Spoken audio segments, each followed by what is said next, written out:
Assalamualaikum warahmatullahi wabarakatuh.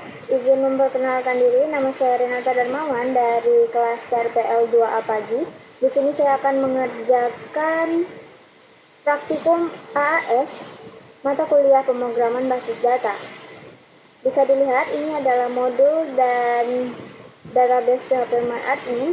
Jadi pada modul ini terdapat 4 soal dan saya juga sebelumnya sudah menetapkan atau membuat 4 database sesuai dengan 4 soal yang ada pada modul. Langsung saja kita ke soal yang pertama. Ini adalah soal untuk toko buku online. Dan di sini saya sudah membuat database AS Praktikum untuk toko buku. Di sini ada tabel untuk 4 tabel, yaitu pelanggan, buku, pesanan, dan detail pesanan. Sesuai, ada buku, detail pesanan, pelanggan, dan pesanan. Untuk keseluruhan data dan tipe datanya itu saya sudah menyesuaikan dengan soal juga.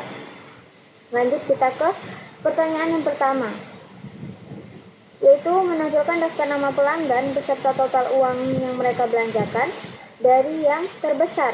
Lalu kita tampilkan untuk yang berbelanja lebih dari 500. Jadi kita langsung saja membuat query SQL-nya. Karena di sini diminta tampilkan, maka kita select. Kita buat query SQL-nya dulu ya, teman-teman.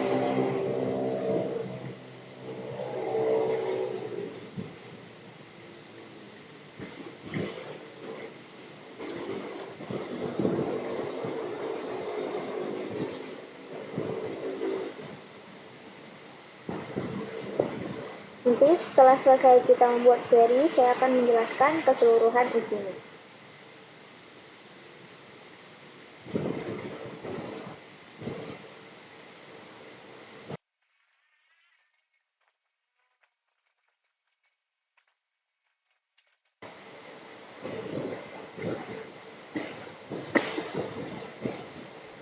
Baik, kita sudah selesai membuat query SQL-nya.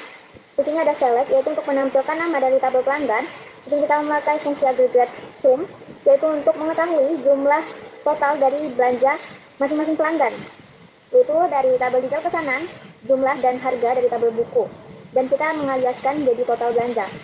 Mulai dari tabel pelanggan, kita join ke beberapa tabel yang lain karena semua data itu terpisah dan tidak terdapat dalam satu tabel. Jadi kita join ke beberapa tabel sesuai dengan yang ada di data yang dibutuhkan.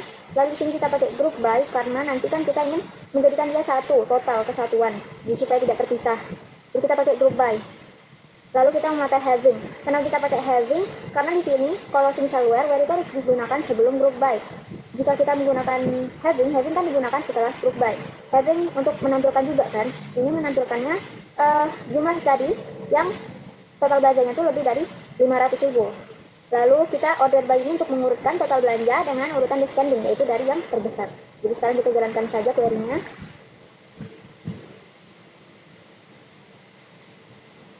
Loading.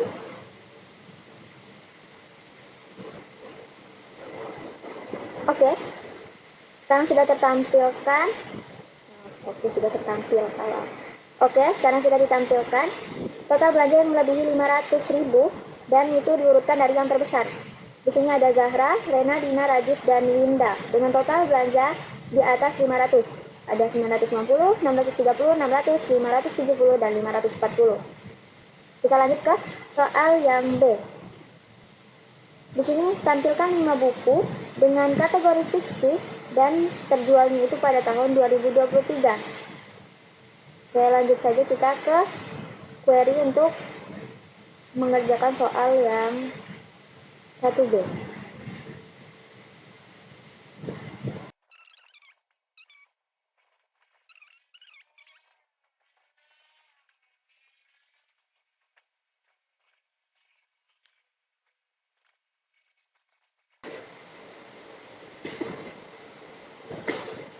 Baik, di sini sudah selesai kita membuat query SQL-nya. Saya akan menjelaskan sedikit dari query ini. Yang pertama ini adalah untuk menampilkan select. Jadi select kita mengambil judul dari tabel buku. Lalu di sini kita menggunakan aggregate sum kembali karena di sini kan mintanya yang paling banyak terjual. Jadi itu kan total yang paling banyak terjual dari keseluruhan jumlah dari detail pesanan. Dan kita aliaskan sebagai total terjual mulai dari tabel buku, dan kita juga join ke beberapa tabel karena datanya juga terpisah ke tabel yang lain. Jadi sini kita join ke tabel detail pesanan untuk mendapatkan ID buku berdasarkan buku dan ID buku yang ada di detail pesanan. Lalu kita juga join ke tabel pesanan untuk mendapatkan ID pesanan yang ada di detail pesanan dan di tabel pesanan. Yang dimana where, karena ini seperti yang tadi saya bilang group by, where digunakan sebelum group by. Jadi where dengan kategori dari buku itu dengan kategorinya fiksi dan tahunnya itu 2023 sesuai dengan soal. Dan kita group by ini untuk mengelompokkan ID bukunya dan judulnya. Lalu order by untuk mengurutkan total terjual yang tadi dari descending, yaitu dari yang terbesar dengan limit 5, yaitu tidak lebih dari 5, kita membatasi. Lalu kita jalankan saja query-nya. Sudah dapat dilihat, di sini kita dapat total terjual dengan kategori fiksi yang paling banyak pada tahun 2023 itu ada 4, yaitu Cantik Itu Luka dengan nilai 5, Orang-orang Biasa total terjualnya 3, Sama Nanda 3, Bumi itu total terjualnya 1. Sudah diurutkan juga berdasarkan dari yang terbanyak hingga yang tersedikit. Lanjut ke soal yang ke 1C. Di sini dia meminta untuk menampilkan nama pelanggan yang tidak pernah melakukan pemesanan sama sekali. Jadi ini kalau nggak pernah berarti kita biasanya pakai left join. Kan minta tampilkan lagi berarti kita pakai select lagi. Dan ini kita bikin query SQL-nya dulu kembali.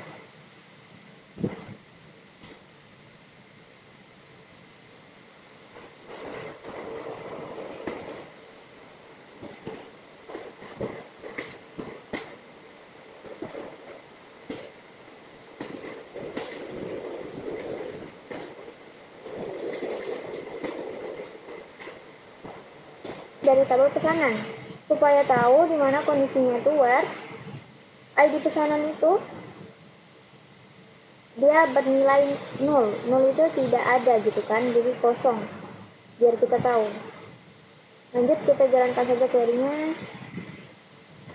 Tuh dapat dilihat di sini yang belum melakukan pemesanan sama sekali itu Atma, Nadia, dan Citra. Lanjut ke nomor 2. Sekarang kita lanjut saja ya teman-teman. Di sini adalah database kepegawaian dari sebuah perusahaan dan saya sudah membuat ini DBAS praktikum untuk kepegawaian. Oke, ada departemen, karyawan, proyek, dan tugas sesuai. Lalu kita lanjut ke pertanyaannya. Yang pertama itu dia minta menampilkan lagi, jadi kita select kembali. Di sini tampilkan nama departemen, terus jumlah karyawan di setiap departemen. Lalu dia juga mau departemen yang tidak memiliki karyawan juga ditampilin. Oke, kita bikin query-nya lagi. Select kembali.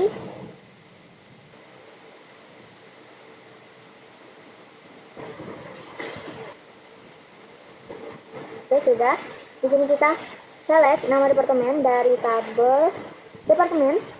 Lalu di sini kita menghitung count, itu untuk count aggregate-nya itu karena supaya untuk menghitung ID keseluruhan, ID karyawan dari departemen tersebut, dan kita aliaskan sebagai jumlah karyawan.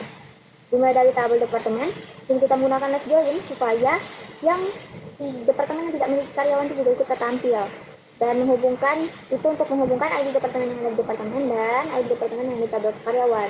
Group by ini untuk mengelompokkannya menjadi satu juga. Lanjut kita jalankan query-nya. Dapat dilihat di sini nama departemen dan jumlah karyawannya sudah ditampilkan. IT, HRD, Finance, Marketing, dan Legal 4, 2, 1, 1, 0. Yang tidak memiliki karyawan sama sekali yaitu di departemen tadi sudah ditampilkan di departemen legal, jumlahnya 0. Sekarang kita lanjut ke yang B aja. Yang B, nomor 2B maksudnya. Di sini juga disuruh untuk menemukan nama lengkap karyawan dan gajinya itu di atas rata-rata dari gaji seluruh karyawan.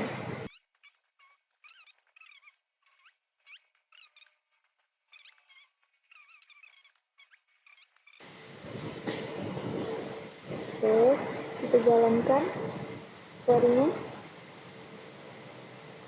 Oke, dapat dilihat di sini gaji yang melebihi rata-rata di atas karyawan itu ada Budi Santoso, Fajar Nugroho, dan Gina Maharani.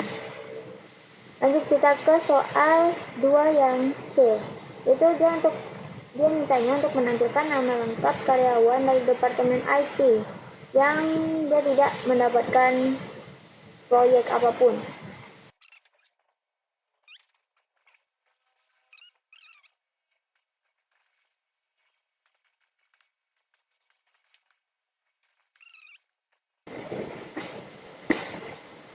Oke, sudah. Ini select nama lengkap from karyawan. Jadi di sini untuk menampilkan nama lengkap dari tabel karyawan. Lalu join ke tabel departemen karena di sini juga butuh beberapa data yang tidak bisa diambil dari satu data saja. Kalau nggak bisa ditampilkan. Jadi kita join ke tabel departemen untuk mendapatkan ID departemen dari tabel karyawan dan tabel departemen itu sendiri. Lalu kita left join. Kenapa di sini pakai left join? Supaya tahu yang nilai nolnya itu yang tidak berpasangan itu bisa ditampilkan juga pada query-nya nanti hasil outputnya. Jadi sini left join pada tugas untuk menghubungkan ID karyawan yang ada di karyawan dan pada tugas yang dimana nanti dengan nama departemen IT bisa ditampilkan dan ID karyawannya itu yang untuk tugasnya itu yang di tabel tugas dia nol atau kosong atau tidak dapat proyek gitu kan, biar bisa ditampilkan. Yes, bisa. Jadi sini nama lengkap yang tidak ada proyek itu adalah Hendra Wijaya. Dan lanjut kita ke nomor 3. Pertanyaan yang A, dia meminta untuk membuat storage prosedur untuk proses kelulusan yang dimana name itu sebagai parameternya. Lalu nanti dia memeriksa untuk total SKS-nya itu mencapai 104. Kalau iya nanti dia kasih keterangan lulus, kalau enggak berarti dia keterangannya nggak lulus gitu kan. Itu intinya. Jadi kita langsung saja buat start prosedurnya.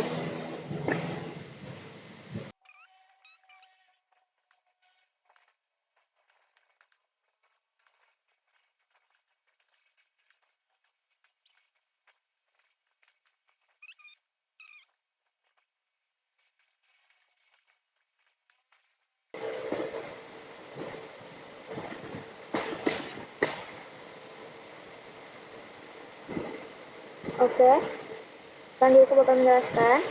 Ini adalah delimiter untuk membuka dari create prosedur yang akan kita buat. Kenapa di sini diganti titik komanya? Supaya nanti delimiternya tetap bisa terbaca, walaupun di sini banyak titik komanya.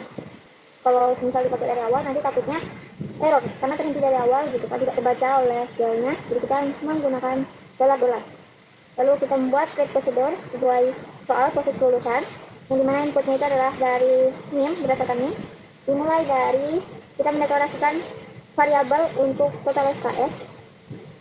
Di sini saya memberikan komentar untuk mengambil total SKS mahasiswa ini. Jadi kita select dari total SKS dan variabelnya itu kita variabelkan menjadi total SKS dari tabel mahasiswa yang dimana kita ngambilnya itu dari NIM yang ada di tabel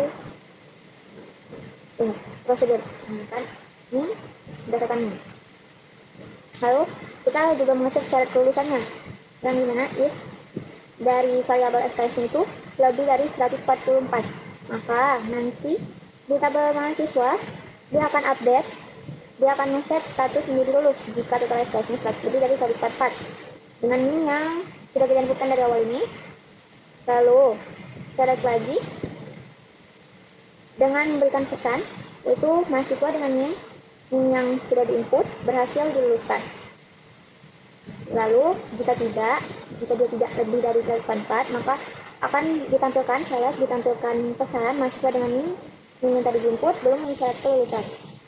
Lalu kita if dan end ini untuk memut dan mengembalikan delimiter nih kembali menjadi titik koma untuk menutup delimiter dan start prosedur create prosedurnya. Lalu kita jalankan saja. Sudah berhasil. Sekarang kita manggil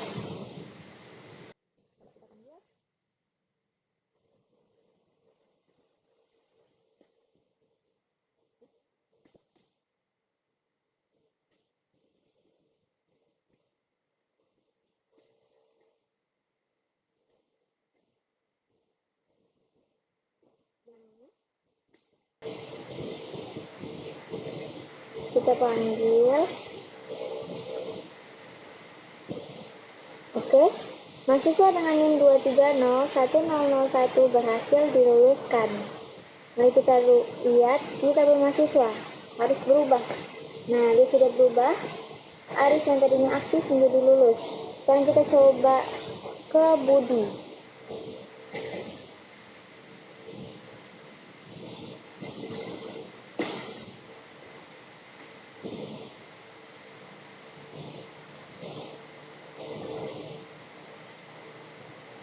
Oke, untuk NIM 2301002 belum memenuhi syarat kelulusan, jadi harusnya dia tetap tidak berubah dan benar. Jadi syarat prosedurnya sudah jalan. Lalu kita lanjut ke soal yang B, yaitu dia membuat function untuk hitung IPK. Lanjut saja kita membuat functionnya.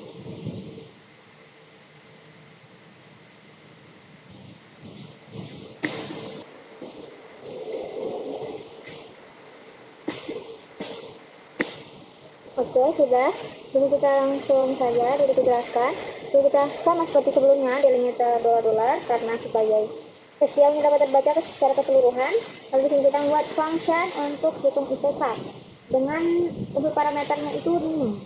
Lalu nanti dia akan mengembalikan nilai IPK dengan tipe data desimal. Oke. Lanjut saja nih langsung untuk mendeklarasikan dengan variabel IPK. Lalu select untuk keseluruhan jumlah mata kuliah per SKS-nya, yaitu di sini ada nilai huruf A, B, C, D, E. Di sini ada jika A nilainya 4, B 3, C 2, dan di sini sumnya itu untuk keseluruhan dibagi keseluruhan dari total SKS yang ada di mata kuliah. Lalu nanti dia mengendalikan dengan variabel IPK, yang dimana dimulai dari tabel nilai, lalu join juga ke tabel mata kuliah supaya bisa terpenuhi data-data yang diminta untuk mengetahui kode mata kuliah yang ada di tabel nilai dan di tabel mata kuliah, yang dimana NIM dari tabel nilai dan NIM yang parameter, lalu mengembalikan variabel IPK yang sudah kita buat tadi, lalu menutup kembali fungsinya dengan delimiter yang awal, yaitu titik koma. Lalu lanjut kita jalankan query-nya. Sudah jalan, sekarang kita panggil query-nya.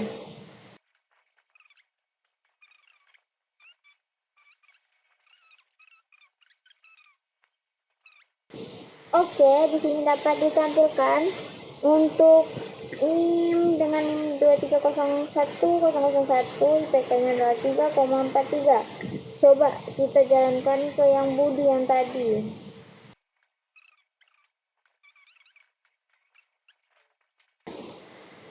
Oke, dapat ditampilkan IPK untuk NIM 2301002 adalah 2,30. Berarti ini sudah sesuai dengan nilai-nilai yang telah saya inputkan sebelumnya. Kita lanjut ke soal terakhir, yaitu untuk manajemen inventaris toko retail, dan saya sudah membuat juga database-nya.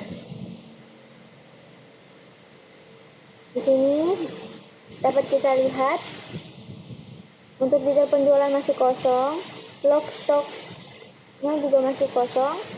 Untuk penjualannya saya sudah inputkan, ada 2 penjualan, dan untuk produknya udah saya buatkan sedemikian rupa. Sekarang kita bikin triggernya ya.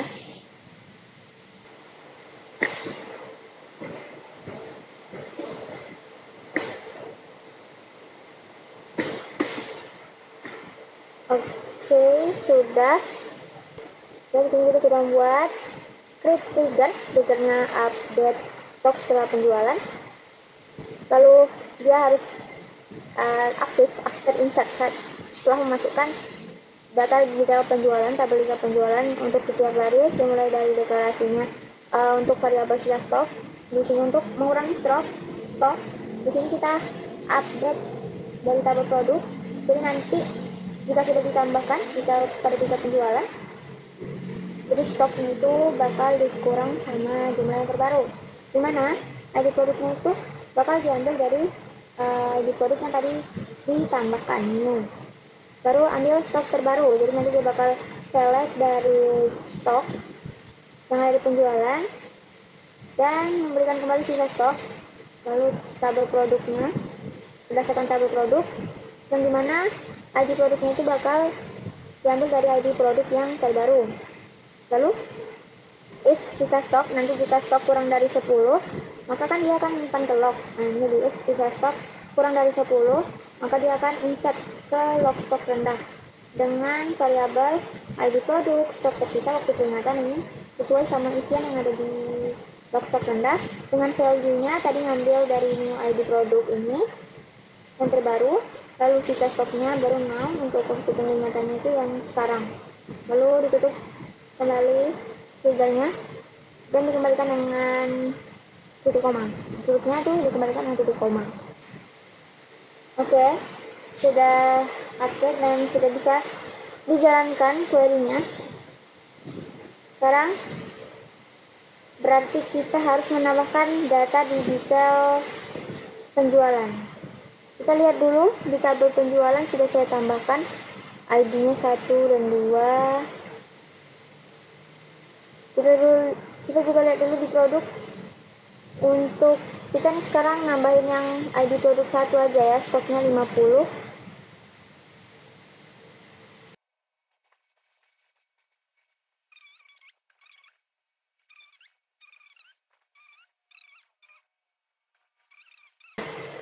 Oke, kita jalankan. Masuk ke detail penjualan.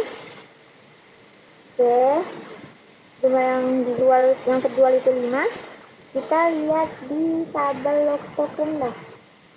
Tidak tertampil apa-apa. Jadi kita lihat di penjualan. Lihat lagi di produk. Oke, pada produk stoknya berkurang, yang tadinya 50 sekarang jadi 45, tapi di sini kan masih di atas 10.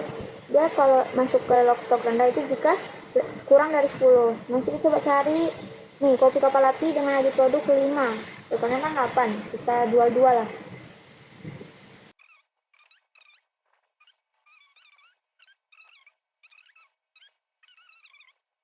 Oke, kita jalankan.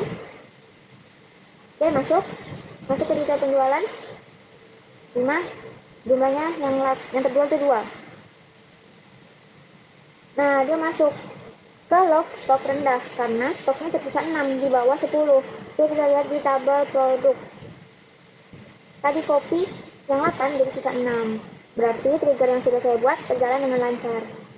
Baik, mungkin sekian dari praktikum ASPDB yang telah saya buat. Saya mohon maaf jika terdapat kesalahan dalam tutur kata. Wassalamualaikum warahmatullahi wabarakatuh.